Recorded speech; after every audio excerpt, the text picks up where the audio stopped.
Hello. Hope you're all doing well. Today we get to start a new chapter in our lives.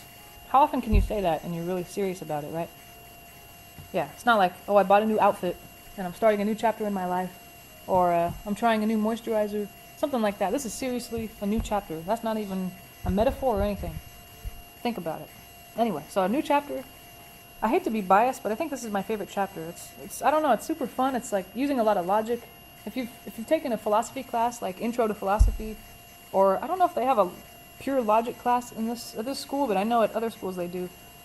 Philosophy is very interesting, and I think this is one of the most interesting things, logic. So, I guess if someone says a statement and you want to know if it's true or not.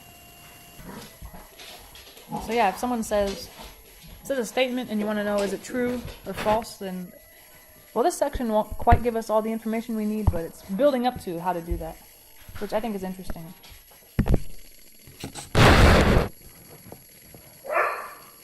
So this section, just kind of an introduction, I guess, kind of talking about definitions and, yeah, getting us ready for all the fun things we're going to be doing later. So the section is called Statements and Logical Connectives. Very exciting. And this might be the oldest mathematician that we'll talk about in this class, Aristotle. And yeah, if you're familiar with philosophy as well, he's definitely a philosopher, so you've probably heard his name before. In a non-math context. Yeah, he was in, what's it called? Oh, shoot. Sorry about that. He was born in 384 BC. Wow. That's a long time ago. But anyway, he was a Greek mathematician, as a lot of them were, and philosopher who is thought to be the father of modern logic. And then, so later on, mathematician Gottfried Wilhelm, I'm probably not pronouncing this very well, Leibniz, later became the first serious student of symbolic logic. So that's later. He read Aristotle's work and he wanted to kind of, I guess, make it go further. So those are good mathematicians to do your paper on if you end up liking this chapter. Let's see. He believed that all mathematical and scientific concepts could be derived from logic. Very interesting. Okay. And then another mathematician later on, about, almost 200 years later, after Leibniz, he's a self-educated. Now that's impressive, right? Have you ever tried to just read a math book? How difficult it is to understand? It's so much easier when you have someone, right? So he was self-educated. That's amazing. He's considered the founder of symbolic logic, and that's what we'll be talking about in this chapter. It's very, very fun. So George Boole, he's considered the founder of symbolic logic, which used symbols and algebra to represent written statements. So it's like testing whether a statement is true or valid or not by translating a sentence into symbols and then testing it that way, kind of using math. And we'll see that in coming sections. But then later, even after that, mathematician Charles Dodgson, aka Lewis Carroll, if that name sounds familiar, it's because he wrote Alice in Wonderland.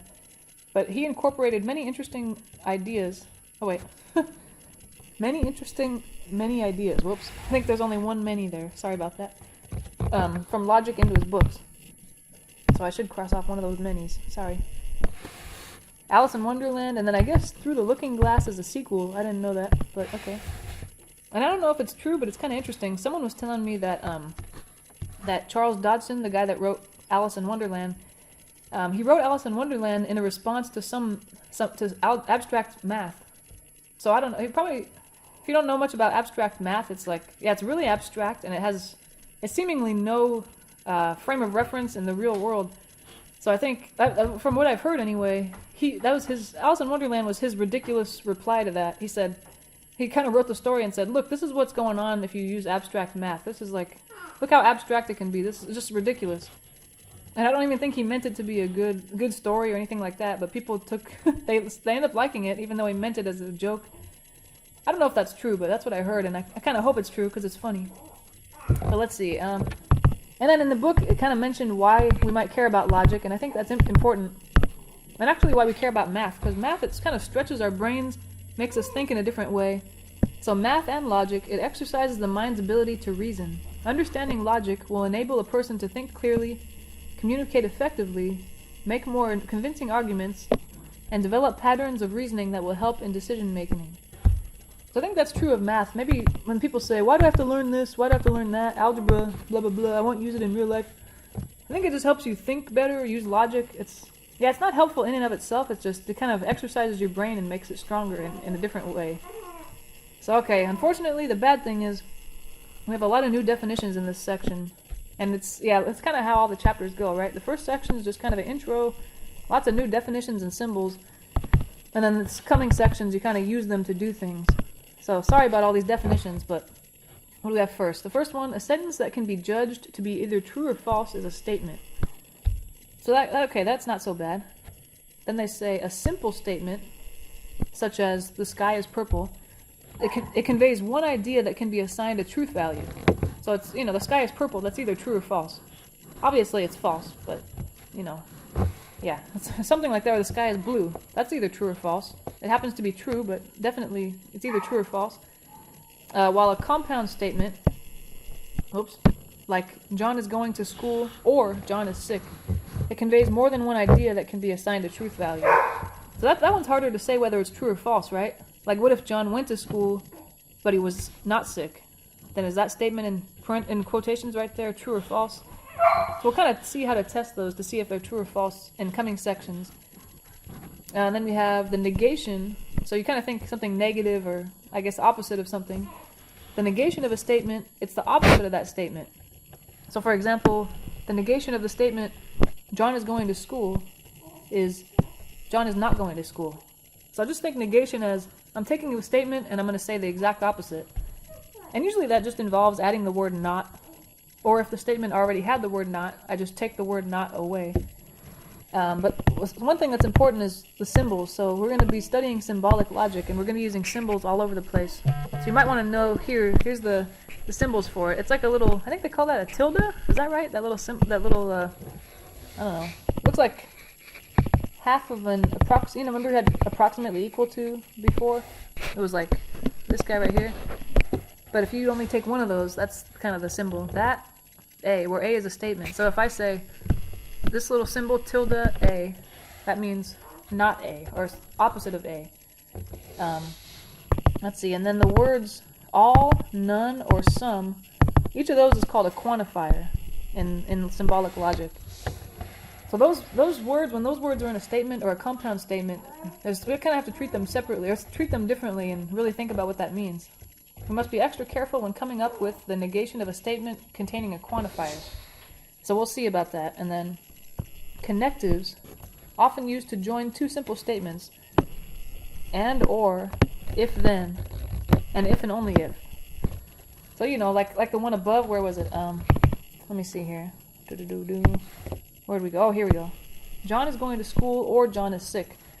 So the connective is or there, because it takes two statements, one of them before the or, one of them after the or, and connects them into one big compound statement. Then we say, we also consider the negation of a simple statement to be a compound statement.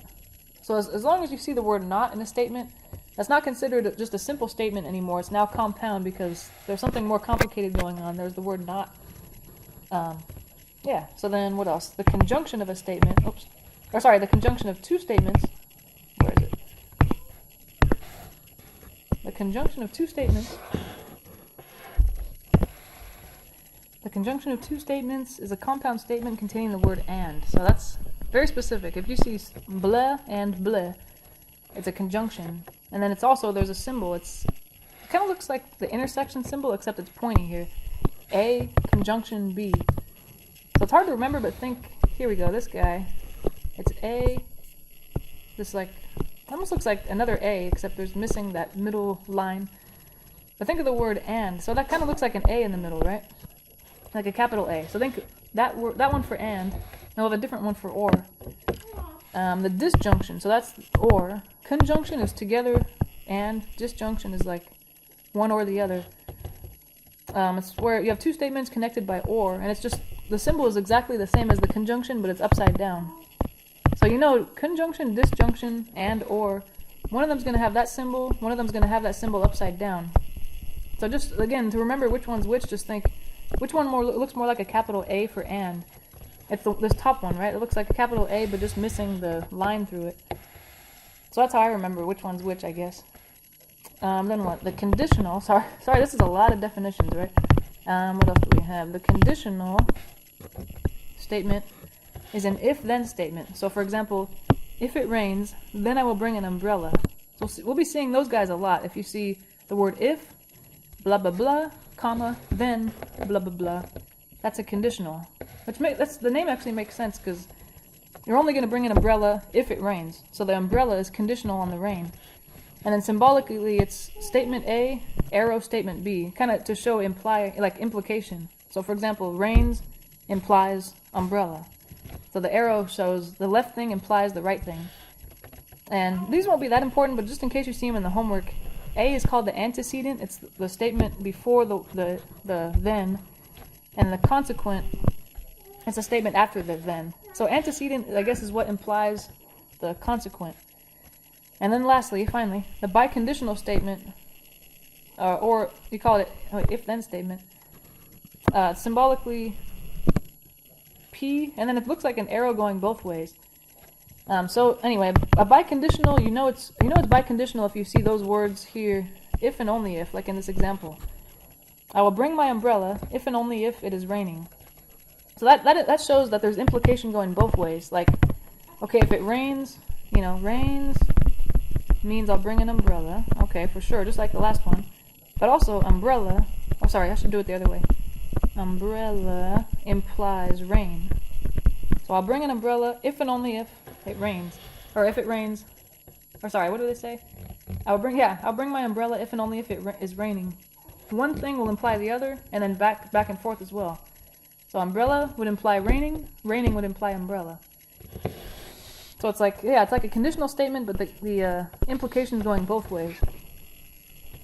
Alright, so I'm sorry, that's kind of a lot to take in, but we'll try to practice. That's kind of what this section's about, just practicing that stuff. So we have a note here. What does it say? This is a pretty important little statement.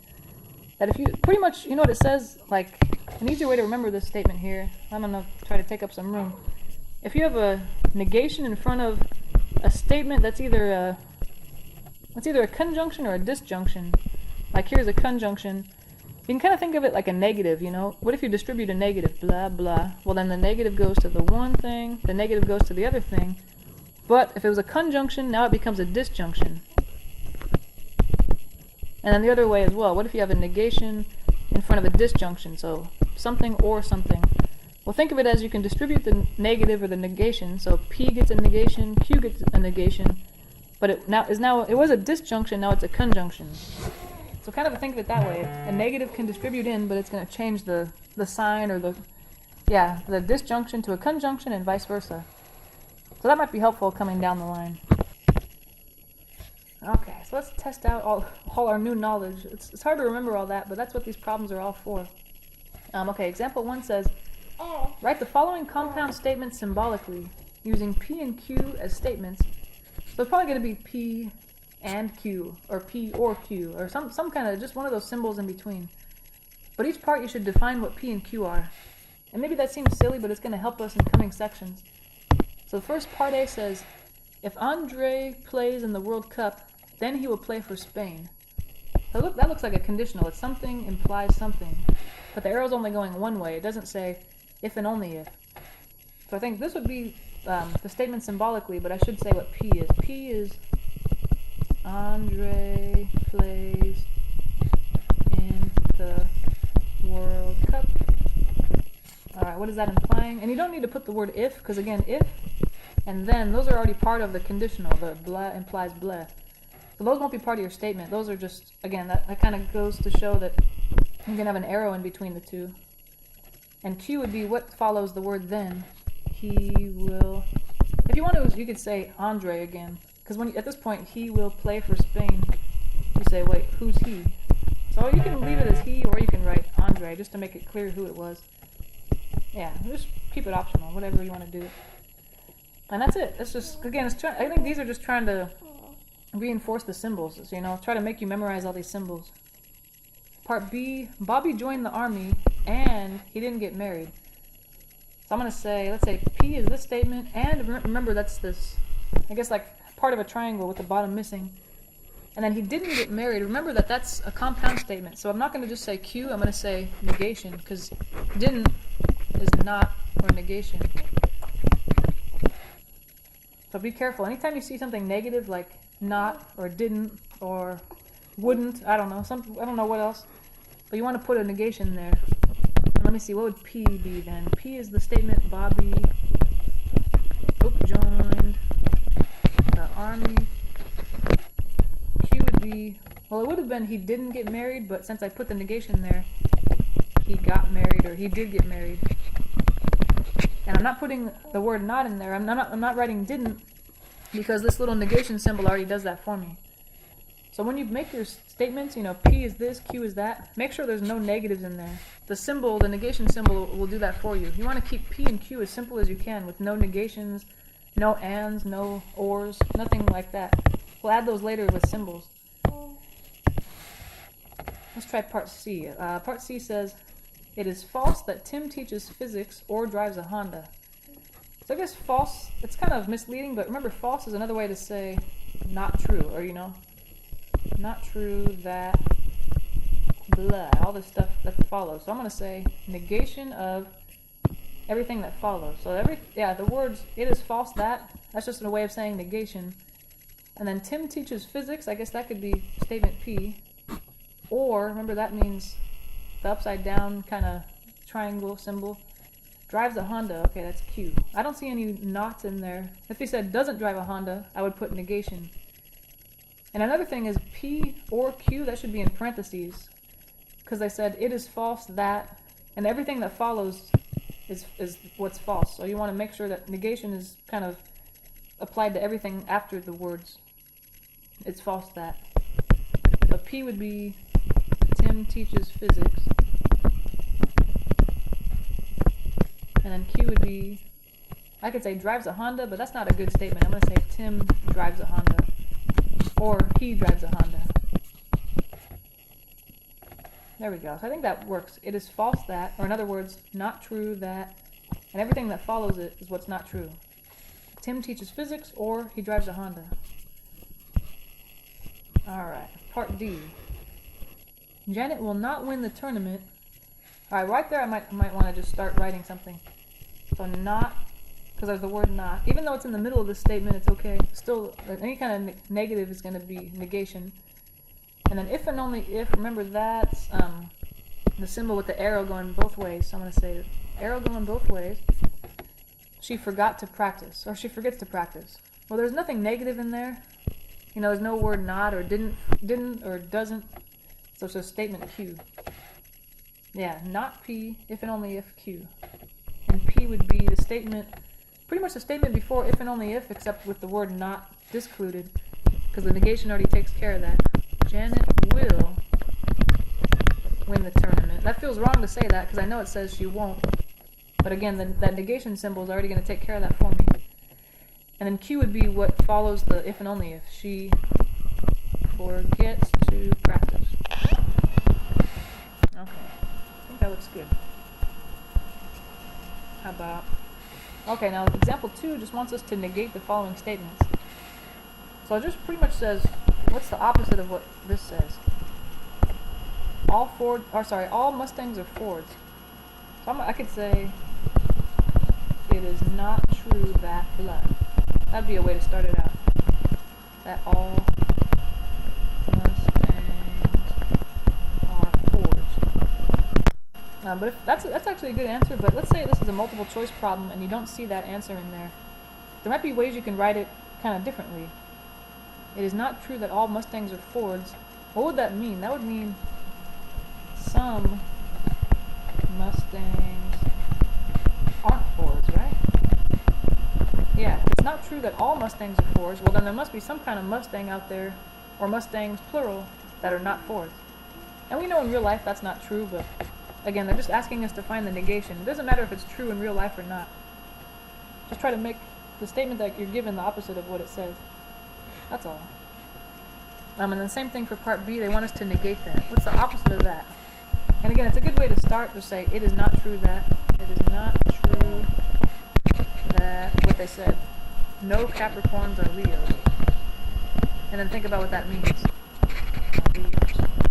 Okay, well, what would it mean for it not to be true that no Capricorns are Leos? I think that would have to mean some Capricorns are Leos, right? Or at least one. Another way to say it, I guess you could say at least one Capricorn must be a Leo. Hopefully that makes sense. It is not true that no Capricorns are Leos. Well, that must mean that there's some Capricorn out there that has to be a Leo. Even though, just like in the last part, we know that's not true. You're either Capricorn or you're Leo. But here we're just trying to find the negation. We don't really care if it's true or not. And then part C, they want us to do the same thing. Some pedestrians are in the crosswalk. So all I have to do is say, it is not true that. You kind of get the hang of it by now. Not true that, blah, everything that follows. And then I'm going to think about what does it mean for that to not be true. What would that mean? It's not true that some pedestrians are in the crosswalk. And I think, to me, when I think about that, it's not true that some pedestrians are in the crosswalk. I think that would have to mean no pedestrians are in the crosswalk, right? Pedestrians are in the crosswalk. Yeah, I think that makes sense. So it's, a lot of this, you're using kind of prior knowledge or prior logic that you've already had before you came into this section. Part D says, if a panther does not have a long tail, then a bobcat can purr. So I'm going to add, it is not true that, because we want to find the negation. How about, okay, this is a harder one. These conditionals are kind of tough to deal with, and we'll see that in this coming section. It is not true that, if a panther does not have a long tail, then a bobcat can purr. There might be a few ways to write it, but I think I could say some panthers have long tails. So it's kind of like the knot is taken out here. But bobcats can't, but let's see. And a bobcat doesn't purr. So I think it sounds, yeah, I think what you want to do is negate both sides, kind of like, yeah, hopefully that makes sense. Let's see, okay, next one. Okay, example 3. It says to write the following statements in symbolic form. So this is a little strange, but they're giving us what P is equal to. So here's P. So the chips are salty, that's statement P. And then statement Q is Tiana eats apple. So it's going to be some kind of combination of those two statements with maybe a conjunction or a disjunction or a negation, something. We just got to write those in symbols. So if you see the chips are salty, you write P. If you see Tiana eats an apple, you write Q. And then, you know, the proper symbols and or negation, that kind of stuff. So how about part A says, if the chips are salty, then Tiana eats an apple. So that sounds like a conditional statement to me, I think. So it'd be P, arrow Q, because that's if-then statement. Part B, it is false that Tiana eats an apple. Okay, so first of all, this is false that. False means negation, and it sounds like there's maybe multiple things coming. Tiana eats an apple, that was Q, and is a conjunction, which is this symbol. The chips are salty, that's P. Okay, so far so good. Part C, it is false. Alright, so negation again. That, and I think there's something complicated coming, so I'm going to put parentheses. If Tiana does not eat an apple, oh, that's the negation of Q. Then, okay, the if-then statement, so that implies the chips are salty. That was just P. So let me read that again, make sure it makes sense. It is false that if Tiana does not eat an apple, then, yeah, then the chips are salty. I think that sounds right. Alright, I think we're doing good so far. Let's try example 4. Write the symbolic statement in words. Let's let P be Jim loves Pepsi, and then Q, Kendrick loves Sprite. Okay, I gotta remember that. So then, part A is the negation of Q. So I just have to look back at Q and say, what's the opposite of that? The opposite of Kendrick loves Sprite is Kendrick does not love Sprite. Or I don't know, something to that effect. Did I spell that right? Yeah. Does not love Sprite. Okay. I don't know who does not love Sprite, but okay, sure, whatever. Part B, well, there's a negation of Q, so I'm going to right away just copy what I had in part A. Kendrick does not love Sprite. And then there's more. There's this arrow going both ways. Remember, that means if and only if P. And what was P again? Jim loves Pepsi.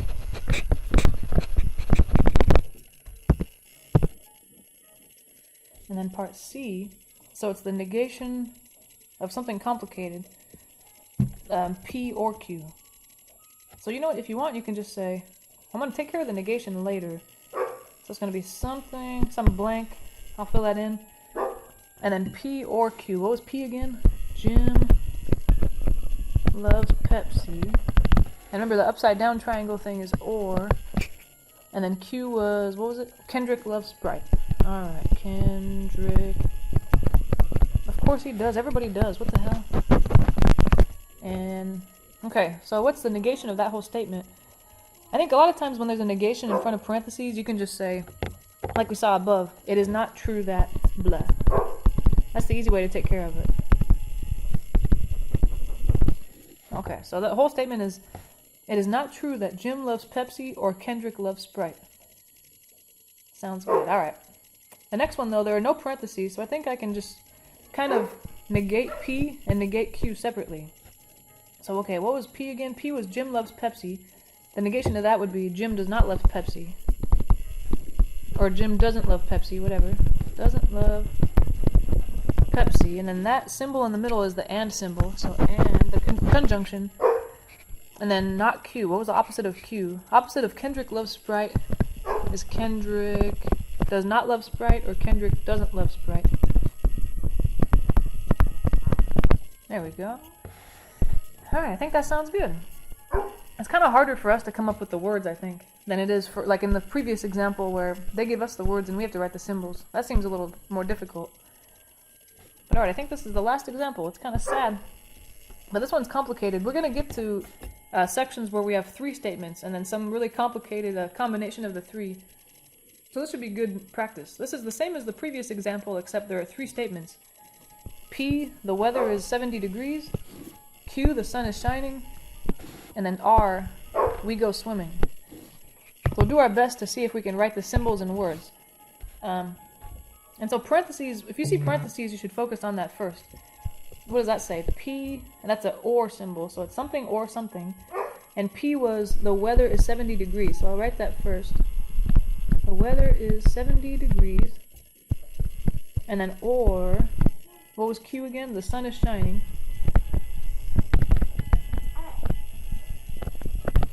Okay.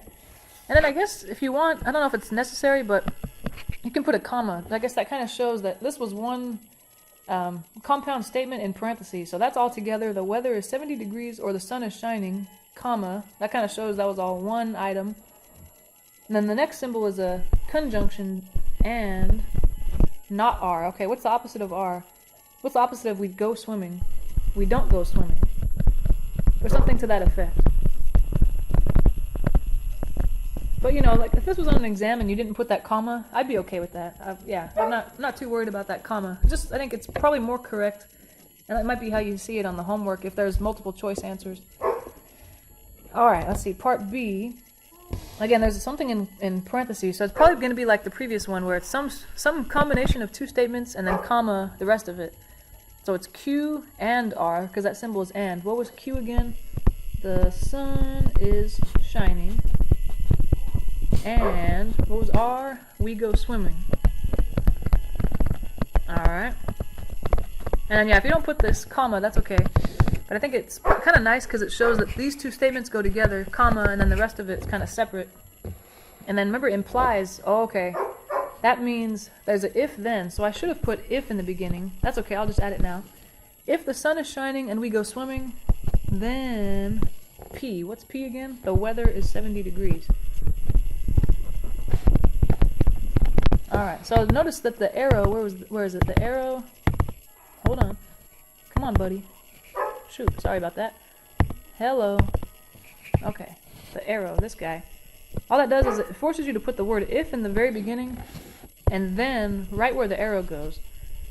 So I did P and Q first, then I put an if in the beginning and a then afterwards. And then P, the statement P was the weather is 70 degrees. So that's it. Yeah, so it kind of helps to just go left to right on these. Just you don't have to write the whole statement all at once, but you can just write kind of little by little as you look at the symbols from left to right. Okay, part C looks like something in parentheses again. P and then that's if and only if. Oh, sorry, Q if and only if P. What was Q? The sun is shining. And yeah, since that arrow's going both ways, it's going to be if and only if. And then P was the weather is 70 degrees. 70 degrees. And then yeah, just what you should do when you end the parentheses is you put a comma to show that all went together. And the next symbol is conjunction, means and. Let's see, the statement R was we go swimming. So I think that's about it there. Alright, I think we're doing good. Last statement. This one looks complicated, but if we read it from left to right, it should be okay. So it starts out with Q. What was Q? The sun is shining.